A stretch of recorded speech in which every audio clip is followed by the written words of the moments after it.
Susan Wade, and this is my live review video. Well, welcome back everyone. We're going to start off with talking about delegation and prioritization. Delegation is extremely important. It's all about professional accountability, and it's definitely about accountability and supervision. So let's move on with the slides. Let's talk about the rights of delegation. And I know, you guys know rights of delegation. You could list those in your sleep. You've got them down. However, for the NCLEX, you need to make sure that you can apply them to a situation. You need to be able to apply the material. So, talking about the rights of delegation, let's look at this next question. It says, what delegation steps are missing? The RN asks the unlicensed assisted personnel to ambulate with a client who is 2 days post-operative. The RN tells the unlicensed assisted personnel the client should ambulate 20 yards every 2 hours. Do you have enough material? Do you have enough information? Or do you need more? Let's make this a group activity. I'd like to have some answers. How about in the back row? I haven't heard very much from you today. What do you think? Is there enough information? No, absolutely not. What else do you need? Right, very good. Absolutely. You need to know what the diagnosis is. Is it going to make a difference if the client is post-operative appendectomy or thoracotomy?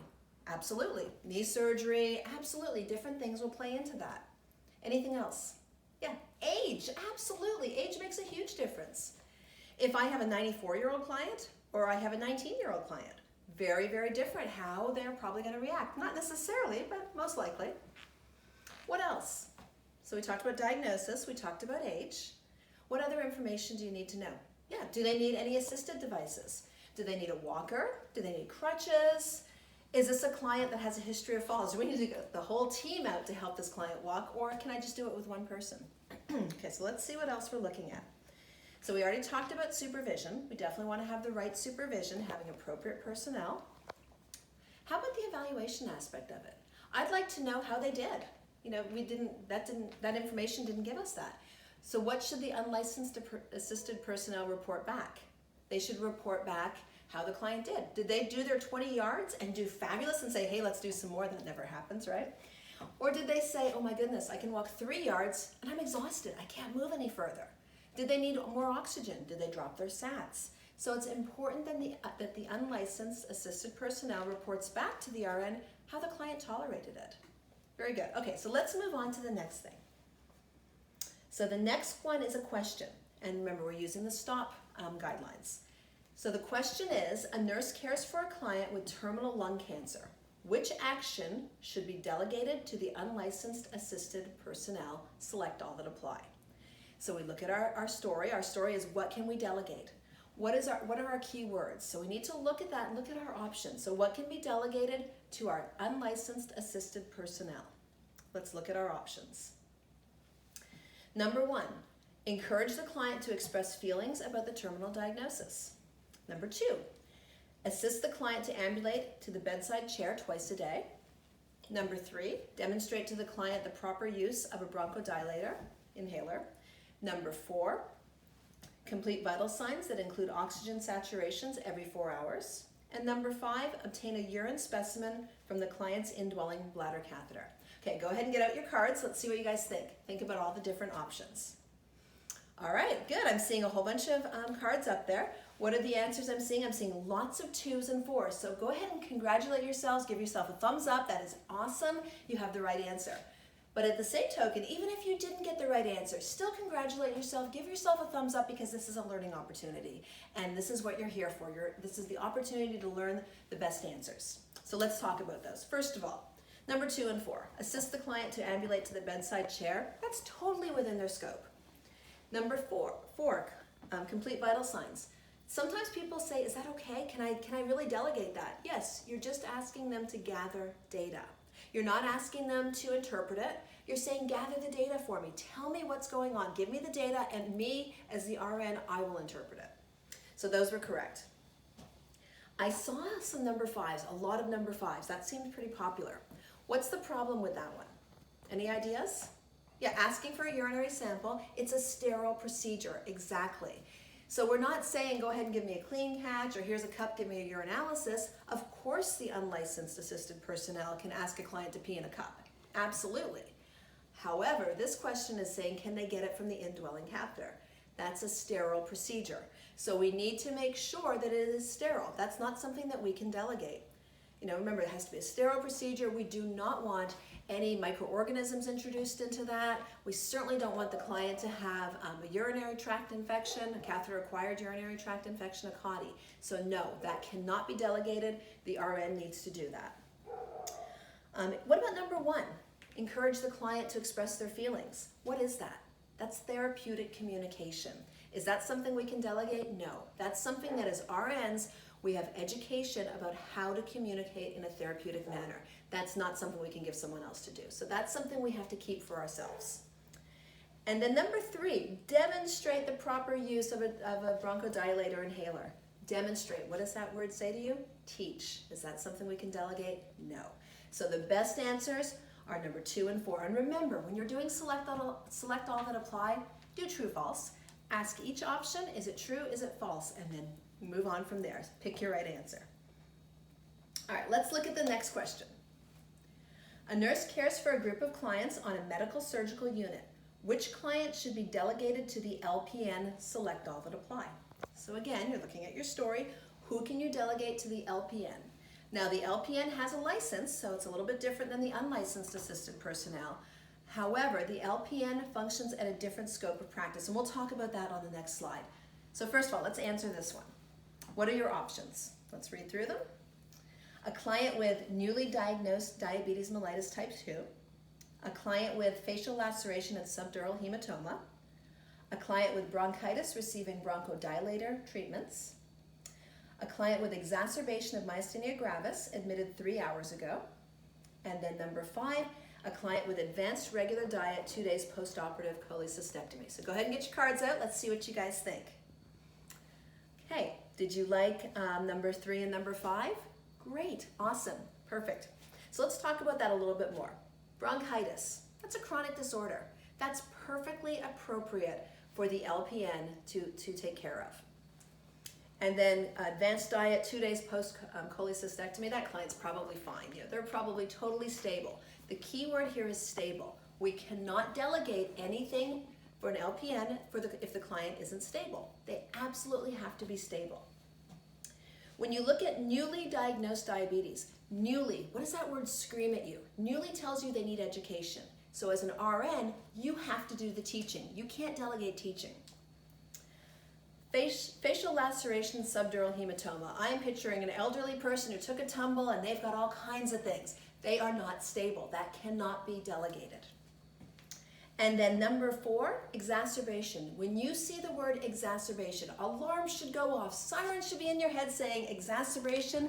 This is a client that is getting sicker. This is an or not necessarily an emergency, but it is an unstable client. Whether it's exacerbation of myasthenia gravis, exacerbation of asthma, that client is not stable. And remember, if they're not stable, we can't delegate. So good job. Let's move on to the next slide. The next slide talks about scope of practice, and it's pages 13 and 14 in your workbook, and everybody should have their workbook.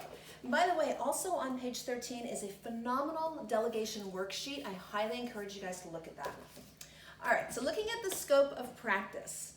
Scope of practice for the NCLEX. Now the first thing we're looking at is our unlicensed assisted personnel. And remember, this is for the NCLEX. You may work in hospitals where they have a clinical ladder, where they've got certified nursing assistants, different things like that. For the purpose of the NCLEX, it's baseline. Rewind back to baseline. It's nothing fancy, no additional education. So what kind of things can you delegate to an unlicensed assisted personnel? Any ideas? So yeah, ADLs, absolutely. And when I'm talking about ADLs, what do I mean? Any ideas? How about the group on the right-hand side? Perfect, absolutely.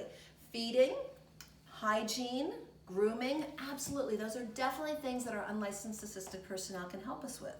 But remember, when we're talking about feeding, we're talking about the stable client. We're not talking about somebody that has aspiration issues. Maybe they've been having trouble with swallowing. You wouldn't delegate that. But the client that just needs a little help setting up, or maybe they just need their little bit of help feeding, and they're stable, absolutely fine. Let's move on to the LPN. So for the LPN, what would you delegate? The stable client, like we talked about earlier, someone that is stable. So what's not stable? If they need blood, they're not stable. That's why that is an RN responsibility. What about somebody coming back from the operating room? That first hour, they are not stable. So during that first hour, we need to make sure that that is the RN taking care of that client. After that, absolutely. And you'll notice on the slide, it says reinforce education, reinforce teaching. So like the previous slide, we were talking about diabetes. As the RN, we're giving them education on finger sticks, diet, all that good stuff. The LPN comes in later and collaborates with us and reinforces that material. So when you see that on the test, collaboration, reinforcement, that is definitely appropriate for an LPN.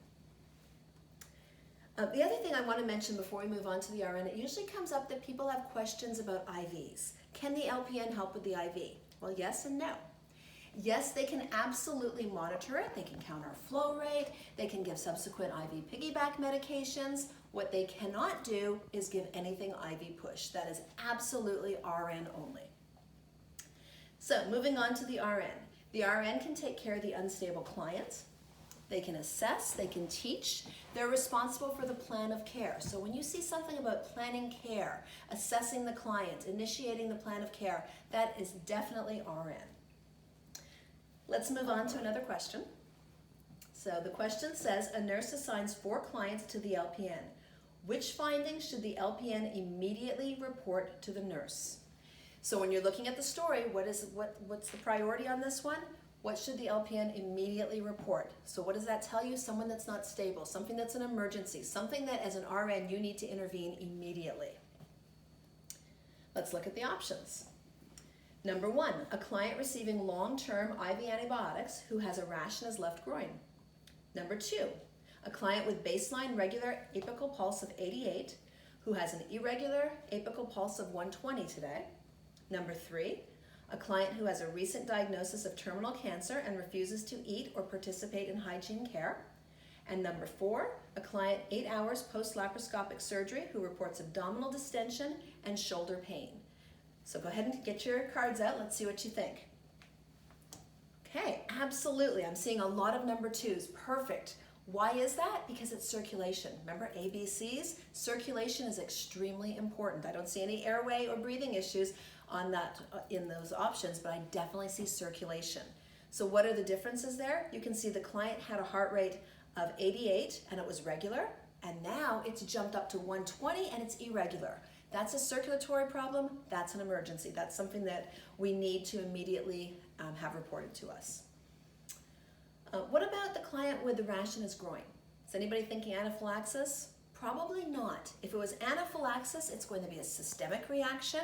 You're going to see the rash that's maybe, or if it was a reaction to the antibiotic that was more of an allergy, you'd see a rash to the chest. Just something in the groin, it's localized, it's probably a yeast infection. We're still going to address it, but it's not something that immediately needs to be reported.